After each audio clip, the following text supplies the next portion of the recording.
Have you ever sat at the kitchen table long after the dishes were done, staring at the silent phone and wondering when everything changed?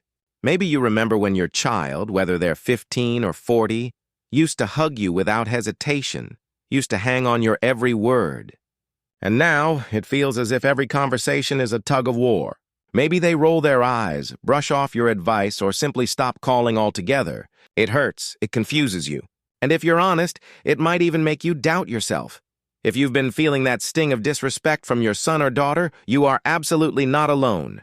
Families everywhere, across cultures, across generations, go through seasons when the bond between parent and child feels frayed.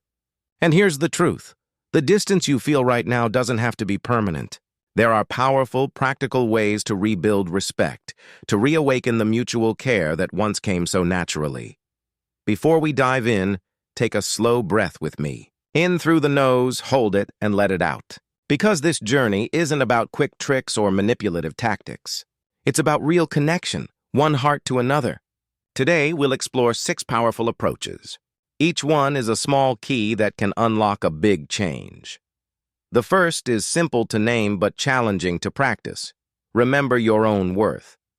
When children, teenagers especially, but even adult children, begin to treat a parent with dismissiveness, it's easy to internalize their behavior. You might start to think, maybe I really am nagging. Maybe I don't matter anymore.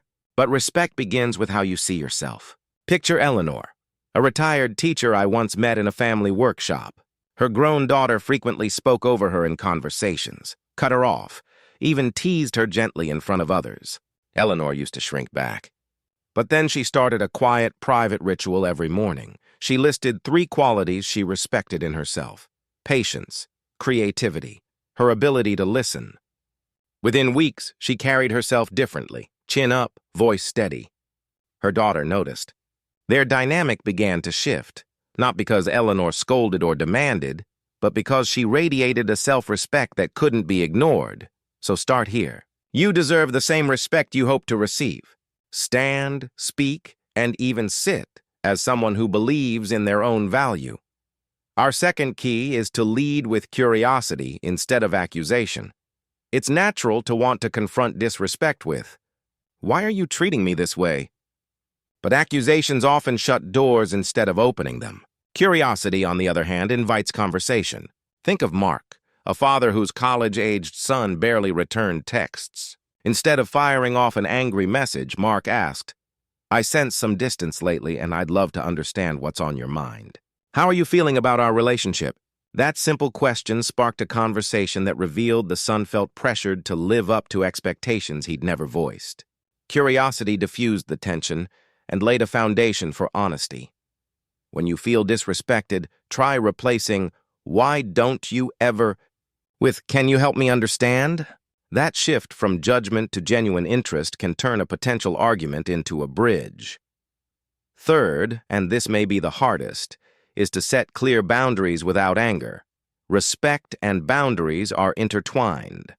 If you allow constant interruptions, sarcasm, or neglect, you unintentionally teach others that it's acceptable. But boundaries aren't ultimatums. They are clear expressions of what you will and will not accept, delivered with calm confidence. Imagine you're speaking to your adult daughter who frequently cancels plans at the last minute. Instead of lashing out, you might say, "I value our time together. When plans change repeatedly, it leaves me feeling unimportant. I'm happy to reschedule, but I need us to commit to a time that works for both of us." Notice the balance. No shouting, no guilt-tripping, just clarity. Children, whether grown or still under your roof, may test these boundaries. Stay steady. Respect grows when consistency meets kindness. These first 3 strategies, reclaiming your self-worth, approaching with curiosity, and setting calm, clear boundaries, form the foundation. They create a space where mutual respect can take root again. In the next segment, we'll explore the remaining 3 approaches: rebuilding trust through shared moments, practicing radical empathy, and modeling the respect you hope to receive. As we keep moving through these ideas, remember that respect is rarely restored by one conversation or one grand gesture. It grows in the quiet, everyday moments you share. That truth leads us into our 4th key: rebuilding trust through shared moments. Trust and respect feed each other. When your child, teenage or adult, feels that your presence is steady and dependable, their respect deepens almost without words. Think about when they were small. They trusted you because you were there, reading bedtime stories, cheering at games, listening after a bad day. As they get older, those rituals fade, but the need for dependable connection never does. Consider Rosa, a grandmother in her late 60s. Her grown son had started skipping family dinners and rarely called. Instead of chasing him with guilt, she began a small tradition. Every Sunday morning, she sent a short voice note. Not a lecture, not a plea. Just a simple memory or a funny story from her week. At first, he responded with single-word replies. But over months, the consistency of her gentle outreach reminded him of the bond they once shared. He began calling again, then visiting, until their Sunday connection became something he looked forward to. Shared moments don't have to be elaborate. A regular coffee date, a weekly walk, even a monthly video chat can become the quiet stage where trust and respect grow back. You're not demanding attention. You're offering it, steadily and without pressure. Now, our fifth key may be the most challenging for a wounded heart. Practice radical empathy. Empathy isn't excusing hurtful behavior. It's daring to see the world through your child's eyes, even when you disagree. Sometimes, what looks like disrespect is actually pain, fear, or confusion expressed clumsily. Let's step into the story of David and his 17-year-old daughter, Mia. Their conversations had turned into constant arguments. She rolled her eyes, snapped back, and avoided family dinners. Instead of doubling down on discipline, David chose a different path. One evening he said, "Mia, I'm trying to understand what life feels like for you right now. What's the hardest part of being you this year?" That single question unlocked a floodgate. Mia admitted she was overwhelmed with school, social pressures, and anxiety about college. Her sharp words weren't defiance, they were shields. By listening without interruption, David discovered that his daughter's disrespect was a cry for understanding. Radical empathy means you listen longer than feels comfortable. You hold back from offering immediate solutions. You let silence do its quiet work. Sometimes, you may realize that the tension between you and your child is tangled with their own battles you can't fight for them, but can gently stand beside. To practice this, try a small exercise. The next time you prepare to talk with your child, spend a minute imagining their day from start to finish. The rush to school or work, the subtle stresses, the fears they might not voice. Walk into the conversation holding that image. You'll be surprised how it softens your tone and opens their heart. Empathy does not erase boundaries. It simply ensures that when you speak them, your child hears love beneath the firmness. And love is the soil where respect takes root again. And now we arrive at the sixth and final key, one that quietly influences every conversation you will ever have with your children. Model the respect you hope to receive. It may sound simple, but it's profound. Children, whether they're 6 or 60, are keen observers. They notice how you treat the cashier, the neighbor, the stranger on the street. They notice how you speak to your spouse or to their other parent. They even notice how you speak to yourself. If they see you dismissing others, belittling yourself, or exploding in frustration, they absorb that as normal. Respect isn't something we demand. It's something we demonstrate. I once worked with a father named Kenneth who felt invisible to his adult son. "He never listens," Kenneth said. "He interrupts. He argues. He talks over me." But as we spoke, Kenneth admitted that in moments of stress, he often interrupted his wife and dismissed her ideas. He didn't intend disrespect. He was just eager to solve problems, but his son had grown up watching that pattern.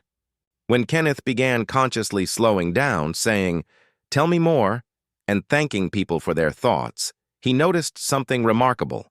Within months, his son's tone softened. The respect Kenneth offered others became a quiet invitation for his son to respond in kind. Modeling respect doesn't mean you have to be perfect. It means you stay mindful. It means you pause before reacting, you listen fully, you speak kindly even when you're tired.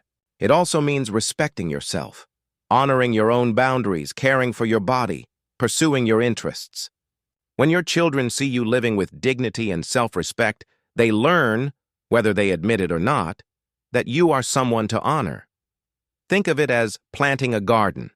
Each courteous word, each moment of calm listening is a seed. Some seeds sprout quickly. Others lie hidden for a season.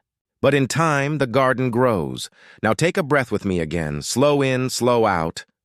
You've just walked through 6 powerful ways to rebuild respect with your children. Remember your worth. Lead with curiosity, not accusation. Set calm, clear boundaries. Rebuild trust through shared moments. Practice radical empathy.